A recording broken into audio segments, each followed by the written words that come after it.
an idyllic day by the sea in Phuket. High season 2010. The popular cooler months that call for a regatta to get the year's competitive sailing underway. Phuket Island still has some wonderful areas, and this is one of the most secluded. It's the Chantara resort setting. Tonight, the resort will be teeming with sailors because from these waters tomorrow, they get underway in the Phang Bay Regatta, a fantastic voyage for sailors and designed to be a delight for photographers through the beautiful islands of the bay.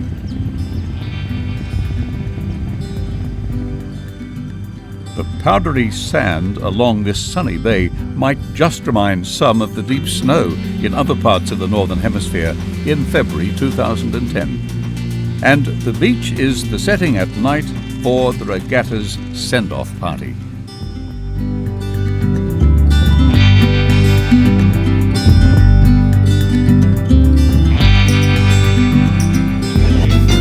Ship my wheel, what a thrill! This race is great. Love, thought it was funny. Anyway, just for those few who are new to the regatta, my name is John Everingham. I'm one of the founders of the regatta, and I'm the guy who's been in behind it for many years here now. The powerboat Moonbeam is on an early morning mission to set marker buoys for the day's racing, and to be in position later to record times and places when yachts cross the line at the end of the first day's racing. Yes, this really is a great area for photographers of any standard. It's one of those areas with fantastic islands, pinnacle-style islands that surround this bay called Phang Bay.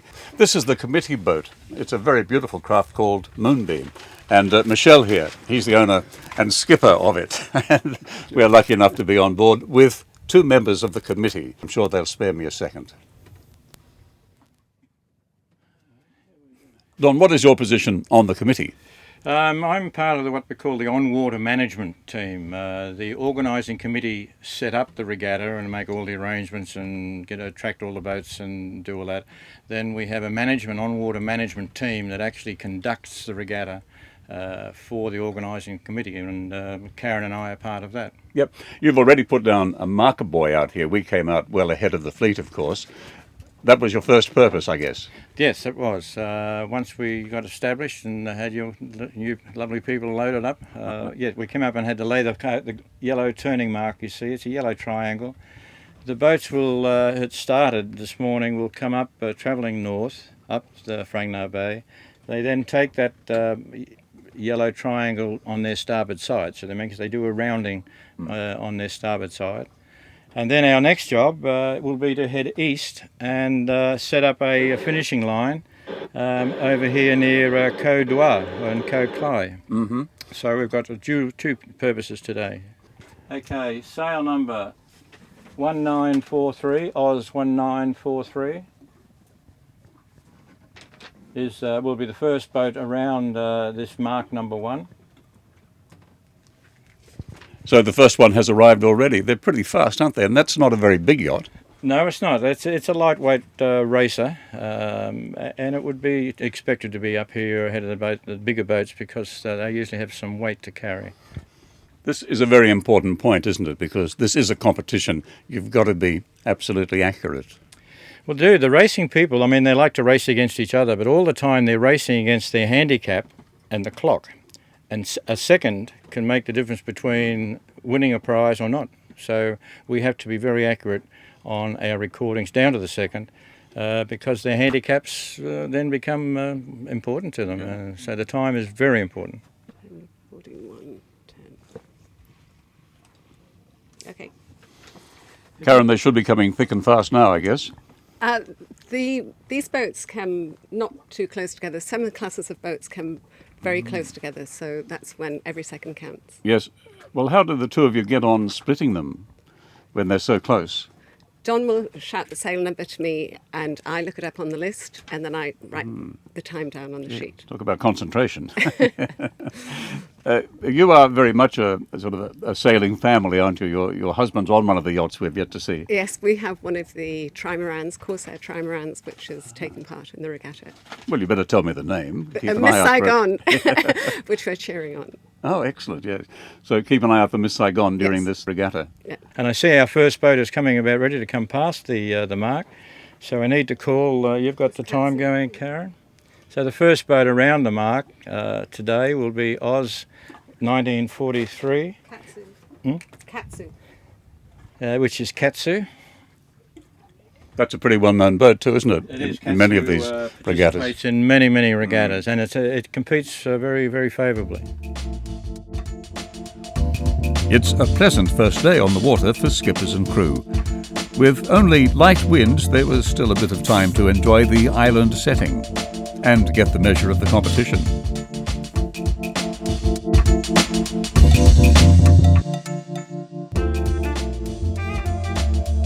In due course, boats head for the safe overnight anchorage, where crews can go ashore for a dinner.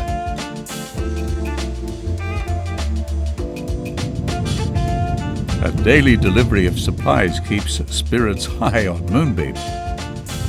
Longtail boats collect all hands for the evening voyage to Lamsack Seafood Restaurant. And for some patriots competing for the motherland, a rousing sing-along.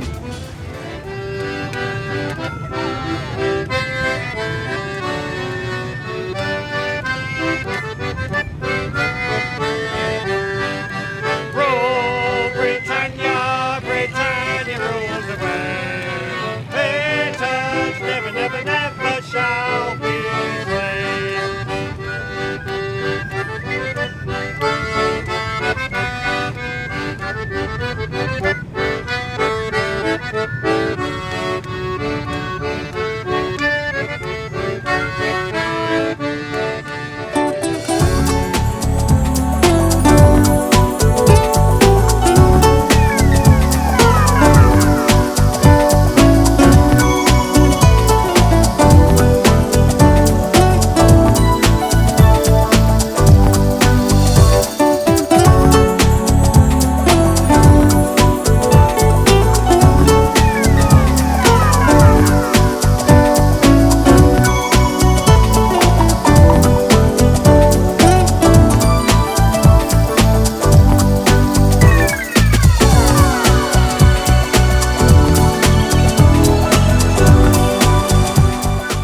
It's the second day of the Phang Bay Regatta off Phuket Island. As you can see, it's another very sunny, perfect day. Yesterday was also perfect, it seemed to us, although the breezes were perhaps a little light for some of the sailors who nevertheless had a great day, followed by a great night until a torrential downpour interrupted proceedings. Back on their boats overnight and now off early in the morning for another start, which we'll see shortly from this one of the committee boats with Michelle at the helm.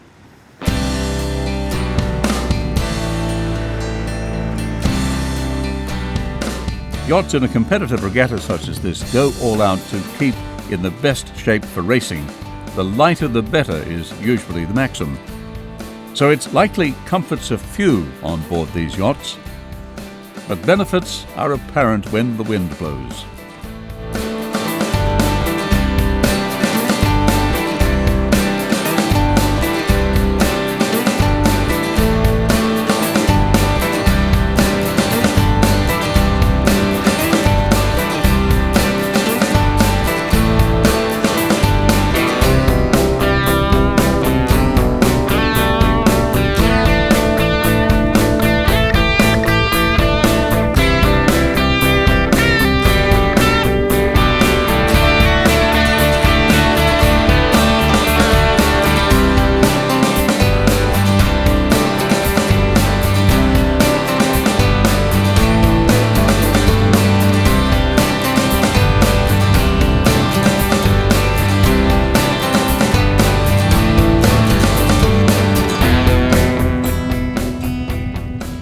The smallest craft is not so much competing as monitoring the state of the sea as part of a bigger environmental picture.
Moonbeam, having fulfilled its initial daily duties, could put its small party ashore in a dinghy, finding even a secluded lagoon.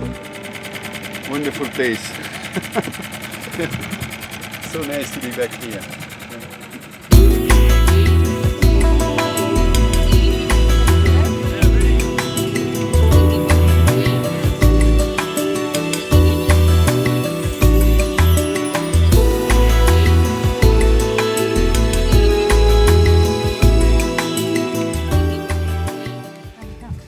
Incredible little spot this is. You'd have to be told about it to know it was here. I see somebody got here before us. They're still on their boat having lunch. But being here on the sand with this lovely clean water, it really is what this part of Thailand is made of, I think. These extraordinary pinnacles that we've seen everywhere now, a wonderful little beach in a concealed area. It's because it's enclosed like this, they call it a hong, which of course in Thai is a room. It has a little bit of that feeling. Great to be here. Oh, thank you. A beer or is it done?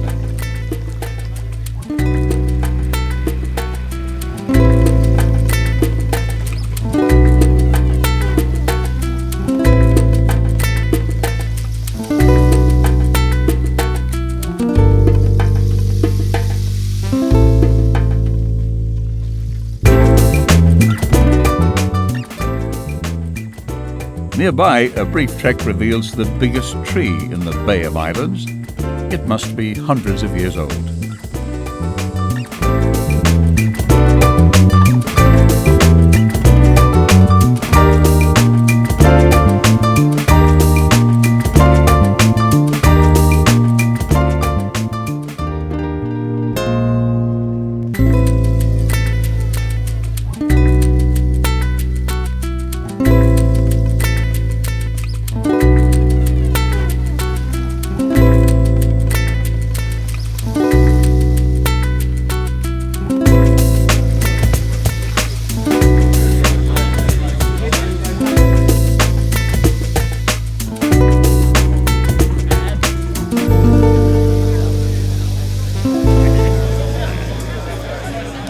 And I see that you take care of your boat very well. There's no accidents, so I'm happy. Okay, so I don't know what else can I say. I think everyone should go on and have a drink and be happy. Okay, thank you very much.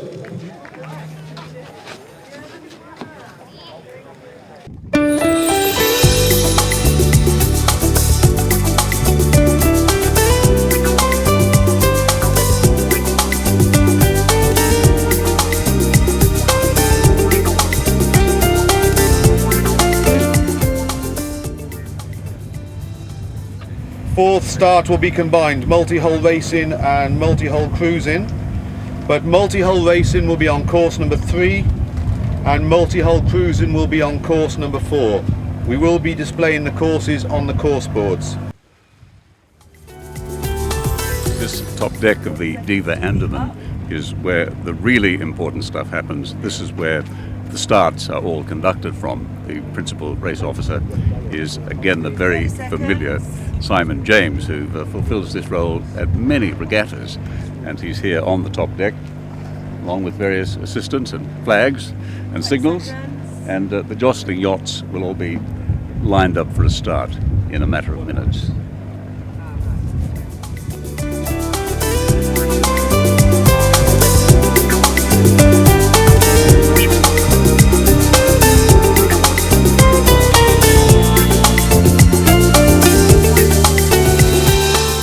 Five, 4, 3, 2, 1.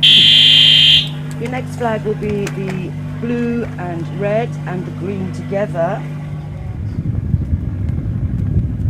The principal race officer is Simon James, the same Simon James we saw at an earlier regatta.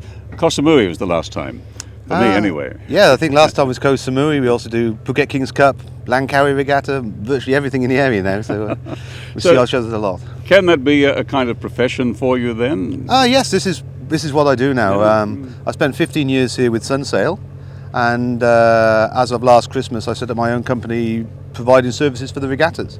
You know, the regattas are growing now and becoming more and more professionally run. I don't mean that there's lots of money flying around, but at the end of the day, we've got a lot of people now who come. They spend a lot of money coming to these regattas, and they require a level of service. So I've got a team now, based in Phuket usually, that come around with me to all the regattas. We provide the equipment.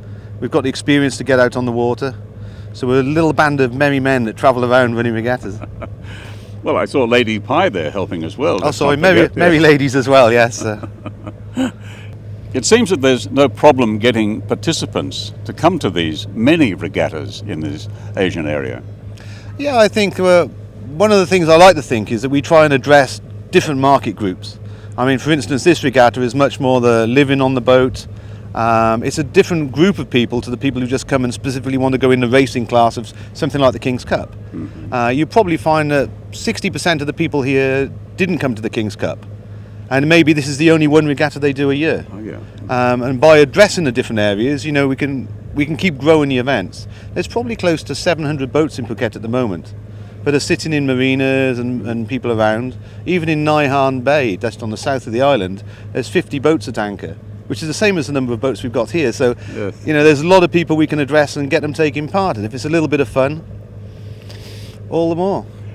But it seems that yachties must be naturally competitive anyway.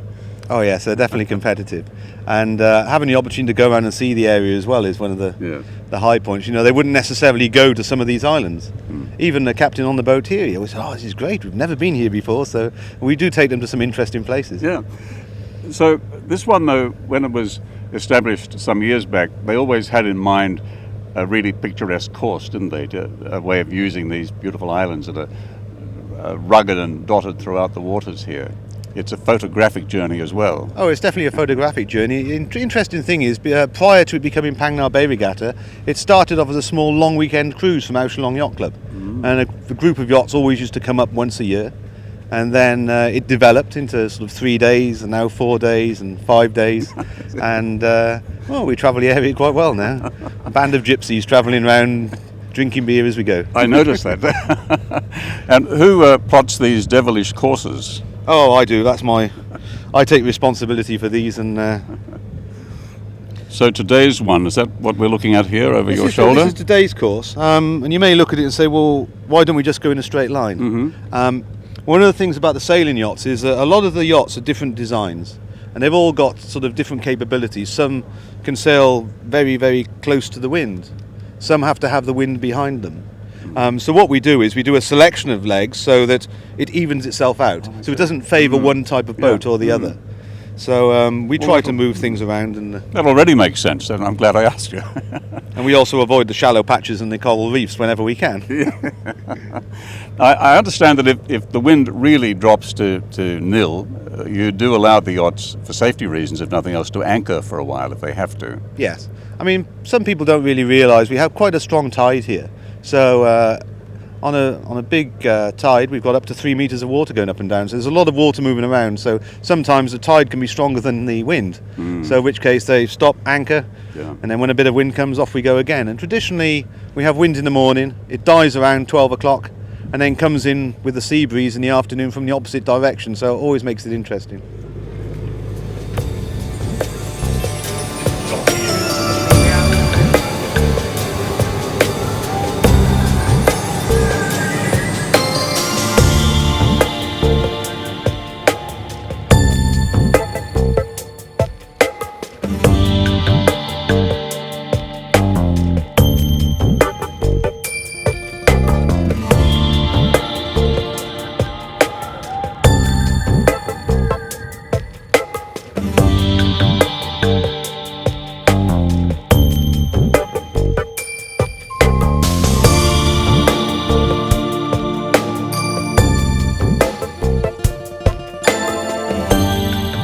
By late afternoon, time to board the biggest boat in the flotilla.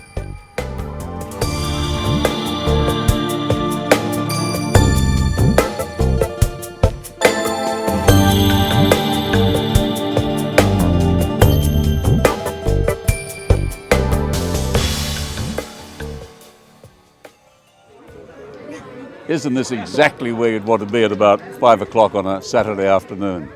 Just off Krabi. Look at the beautiful water, the fantastic vessel that we're on.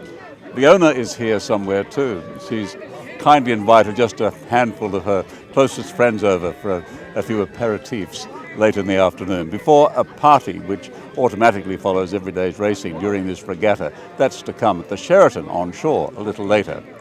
So the sailors, although they put in a hard day's work, they certainly have their rewards at the end of, it seems, every day. This one will be hard to top. Late afternoon on the Silalona. It's based apparently on an Indonesian type of vessel, and I'll catch up with the owner to get a few more details.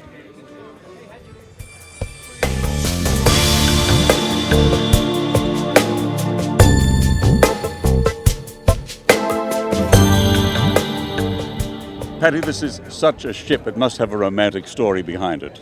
It absolutely has a romantic story behind it, and actually people say I fulfilled my dream, but actually, in reality, I just got mad, and I decided that I was going to build a boat big enough and strong enough to sail to the sun, and as the legend says, and it happened through the collaboration between the boat builders of the Konjo boat builders of Indonesia and Western technology, so it was the first collaboration like that. So are you a long-term resident of Indonesia? I've been there for more than 30 years. Have you? Yes. Well, you must... President Obama would have been there in your early days, just about, wouldn't he? I'm not that old. Oh, not that old. Okay. Just checking. So how does somebody who probably isn't a sailor go about building a boat? Which you know did? What I found out now that I know a little bit more about boats, that the only way I did it, I built it in the isolation of a mangrove forest, a mangrove swamp actually, with no other boats to look at and no internet, no anything else. So I built it with the way that I felt that you should experience Southeast Asia. So the deck space is like that. I'm an architect. And so I designed that. And then I went along with the tradition, this marriage of the tradition and the designs. And it worked because I wasn't afraid. I was just too dumb to know that I should know more. And so even right down to the engine room, I did myself. And I'm now horrified that I did it, but it worked.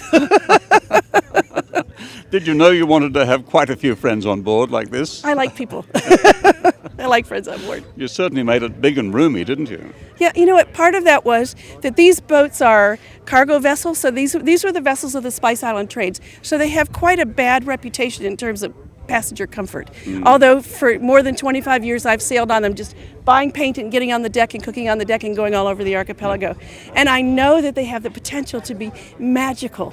And so that's what I wanted our guests to feel: magical but safe and also very, very comfortable. So there's nothing on this boat. Like people said, you're going to invite 300 people on your boat? Yeah, but you can't hurt it.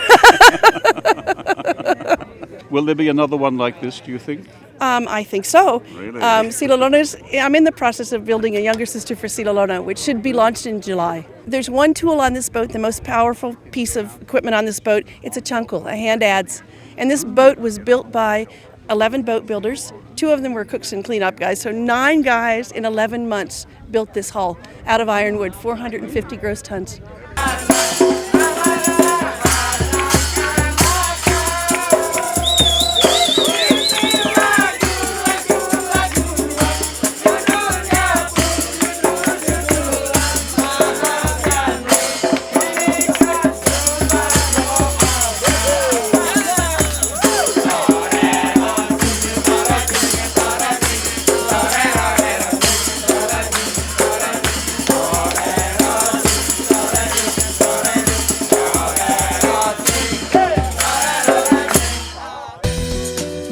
Dinner and disco at the Sheraton near Krabi delighted visitors with its waterways and beach.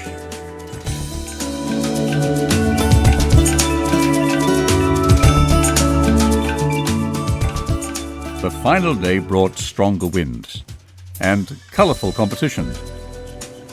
The various classes benefiting from firm breezes and the prospect of a good finish to days of strategic sailing in a variety of conditions, but all of them sunny.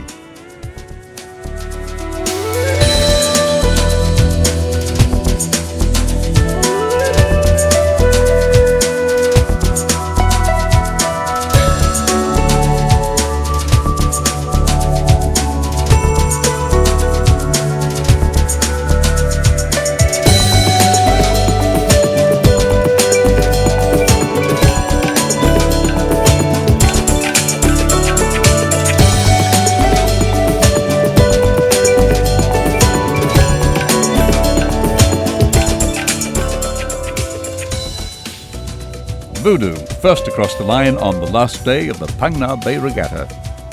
Its arrival signalled the homecoming of all the boats and later prize giving that followed back in the home port of Geelong, Phuket.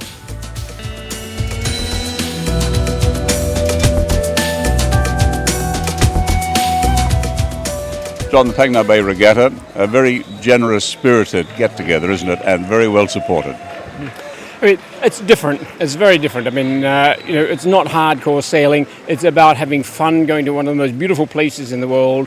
And, so even those days we don't have too much wind, but a great party at the end of the day, everybody turns out to be happy. So it's a very, very different regatta. Yes, you certainly have the social side of it all to encourage them to stick with it, even if the wind drops a bit, huh? Well, remember that there's a lot. It's a tourism area at large. There's a lot of it's a mix, between beautiful tourist resorts like the Sheraton and beautiful restaurants like we're in right now, and then little villages which adds local atmosphere. So it's a big mix, and it's a fantastic part of the world, and people love being taken to somewhere different. I hadn't been along the course before, even though we all know it's in a lovely part of the world, but it is spectacular. Those sort of pinnacle-style mountain islands everywhere are just too terrific, aren't they? That's why the whole regatta began. I mean, there's not many regattas begun by a photographer, and it was literally so I could get photographs of spinnakers and sails with that fantastic backdrop. I mean, prior to this regatta, I was a member of the King's Cup committee, and I was constantly fighting with the sailors on the committee, saying, "Bring the boats closer to the islands, bring the boats closer to that spectacular scenery." But of course, a photographer amongst a group of sailors on a regatta committee loses. So I lost out. So what to do? Start your own regatta. How many years has it been now? This is 13 now. That's spectacular, isn't it? Yeah, I mean, when we began, we didn't know if we'd get to year 2, year 3, let alone year 13. So it has, it's one of now numerically, it's one of the biggest regattas in Asia now.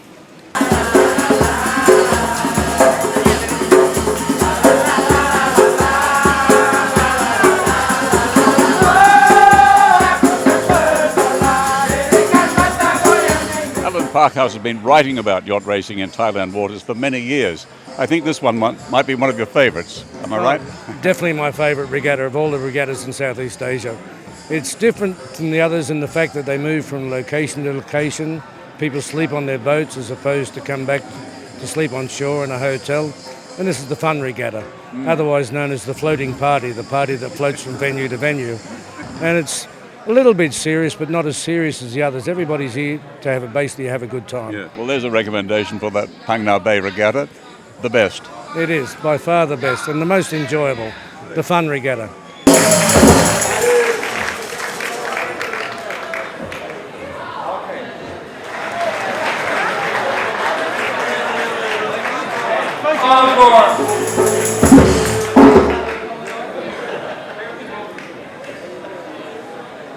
Well, to the great interest of many people, and I suppose surprise, there's been this winning team here from Turkey. Yeah. You're not from Turkey. I love Turkey. I used to sail there for 8 years. It's a wonderful place. Has it been a good regatta, an enjoyable one for you? Yes, as it is our first experience here, to be here, and we enjoyed a lot. And we like the environment, people, we enjoyed with everything. It was a gorgeous experience. And your two companions here, are they members of your crew? Yep. You're a crew yes, member? we are also crew members. Yes, I'm also crew member. From Turkey. They work very from hard. Turkey? Yes, we came all the way from Turkey just for this regatta. And I'm so glad we made it. We are very happy. Yeah.